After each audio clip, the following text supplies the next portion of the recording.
Well, it's that time again for Mr. Nailsin Sunday Comics, and I know we can't wait to get into this because last episode the girls stripped down to their underwear. So let's see what we got. Oh, I guess the good stuff happened somewhere in between the pages. So anyway, there they are, and she's checking her out while she does her lipstick and zips up her skirt. And she's like, God, she's still checking me out. What the hell? So anyway, just exactly who is all this pimping for? Oh, primping. Whoops. Why, I always put on a bit of powder. I just want to say that you can close all your trunks and suitcases because I'll have one of my men drive you and your luggage to the nearest town. And when you leave, go quietly. You've caused enough trouble around here. Another thing. Stay away from Chico. Don't even speak to him. Understand? Era, come here quick. They got Greg. So she's intimidated by Marla's beauty, you know. Anyway. What are you talking about, Fingers? Who's got Greg? The Nasties. Greg took the plane up at dawn. He came across a whole army of them. They opened fire. They opened fire on him. Chico's lifting him out of the plane now. I'm all right, Era. Must have blanked out right after I landed. Forehead? No, just a flesh wound. Be all right. Must get back in the plane. Spread the alarm. What are you talking about? I never said anything. The dialogue is strange. But he took, good Lord, whoa. Yeah, I don't think he'll be flying today. Had to stop off to warn you. Abandon camp. Get moving fast. We're not up against a group of enemy agents now. It's a whole bloody army. Tanks, trucks. Trugs? Jeez. I'm sorry. I'm very tired. Trucks, heavy guns, shock troops. But they're mowing down everything in their path. Hold still. But Era, you're not serious when you say you're going to try to stop those nasties, are you? If they can be delayed for but a few hours, it will give you that much more time to spread the alarm. Spread the alarm? He's got to have his head sewed up. I mean, okay, whatever. Fortunately, Chico's gotcha friends have arrived, and they are willing to join us. While we lack guns and ammunition, boy, you kind of need that if you're going to fight an army. And we do have a store of dynamite. Oh, well, that's something, yeah. And those nasties must pass through the valley. We intend to furnish them with plenty of obstacles. But great Scott, Era, I told you it's a whole bloody army. Well, if they're already bloody, they must be badly wounded. No. It's an expression. Anyway, they got tanks, guns, shock troops. You haven't a chance.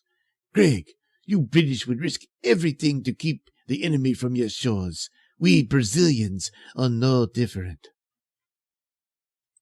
Well. Is there anything I can do, Fingers? Well, if we go to the back room... you mean for the war effort? No, you better scram to the nearest town, Marla, and hop a train. Besides, I don't think Era wants you around on account of the Argentine guy Chico. She's nuts about him.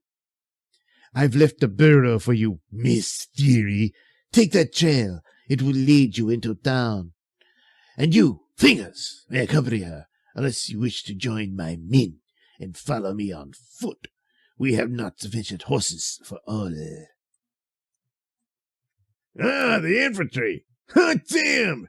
Left, right, left, right, left. Right, left, right. So long, Cupcake. Be seeing ya. Maybe. Come on, you jerks. Put some zip in it. Left, right, left, right. You could have gone into town with Marla, but you'd rather... Chico, what is it? Why are you going back? I forgot something. Keep going. I'll catch up with you in a few minutes. I don't know why she treats me this way. After all, it was I who told her about those nasties. Someone's writing back. Oh, it's Chico. Yeah. You didn't see that coming, huh? Senorita Mala, I didn't want to leave without telling you goodbye. It would not have been good and neighborly, would it?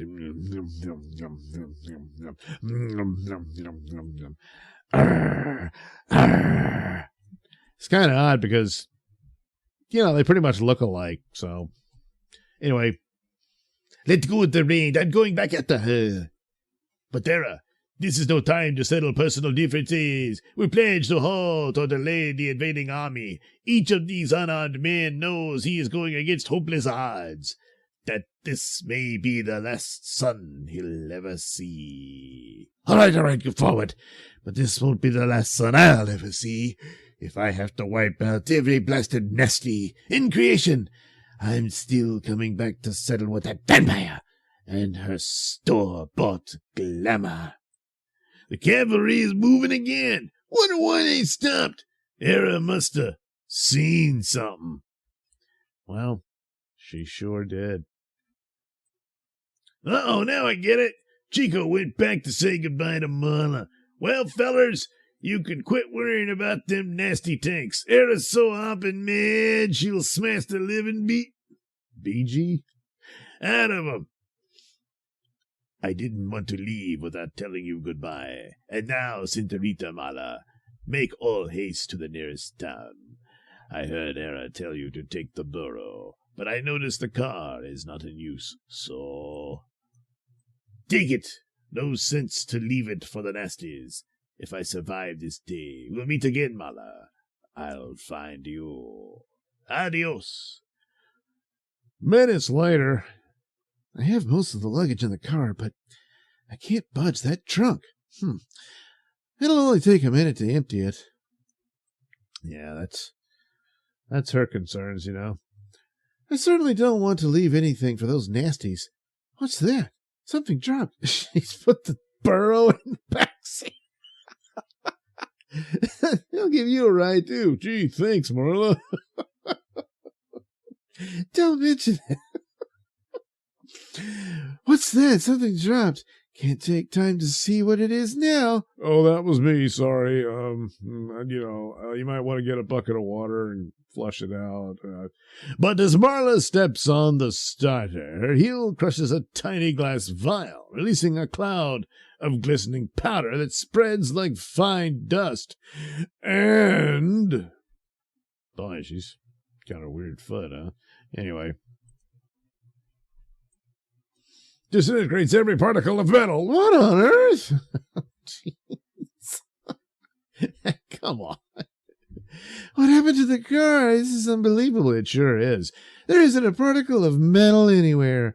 I was about to step on the starter when my heel crushed a bit of glass. Then there seemed to be a cloud of fine dust that glistened and part of a glass vial, exactly like those that belonged to the refugee scientist Jan Novak, who was murdered. I meant to turn them over to Detective Carey before I left New York, but I don't know, I forgot to to deal with it.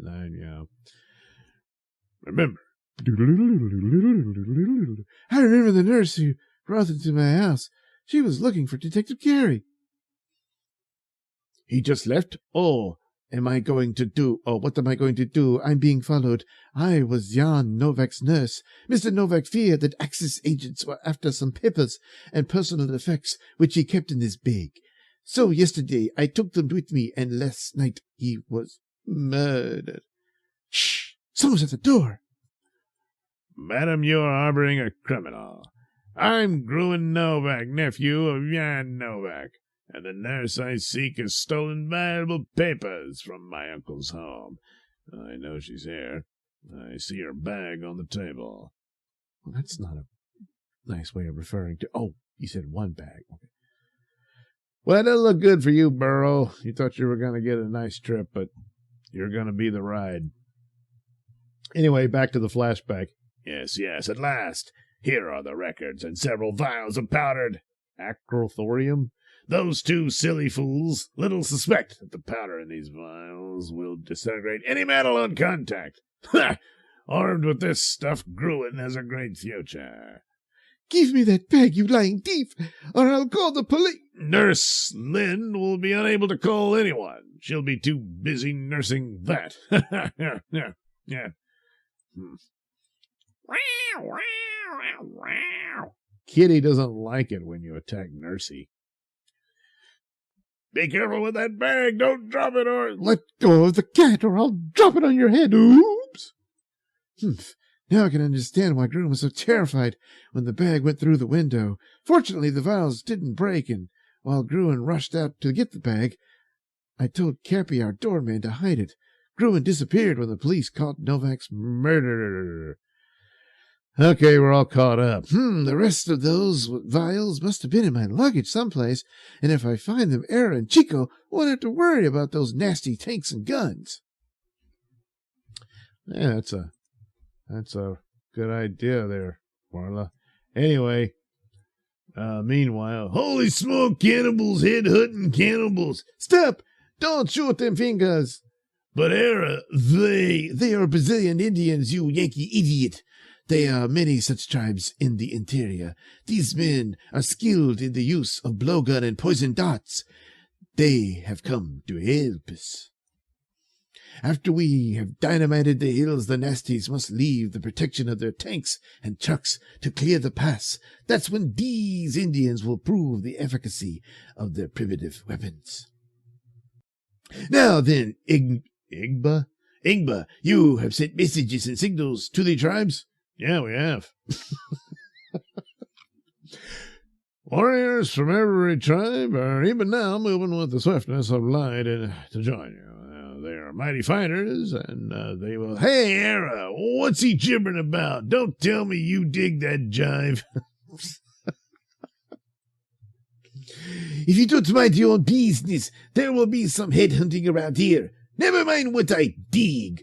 There's plenty of digging for you to do. I dare say you've had previous experience with rock piles, Mr. Fingersmartin. So get over there and help those men plant that dynamite. Well, do you dig? Yep, I'm hip. Anyway, back in the deserted camp, Miss Fury has a picnic. No, she searches for the vials containing the mysterious metal disintegrating powder. But what if that was the only one, you know? No wonder those nasty agents murdered the scientist, Jan Novak, after they had trailed him to the United States. And now I can understand why that vicious Gruen wanted so desperately to get possession of the vials. Here they are. Oh, well, there we go. So, looks like she's found a way to save, these idiots. So, oh, boy. Will we finally get some actual Miss Fury action? Well, you'll have to see next week's episode of Mr. Nailsin Sunday Comics.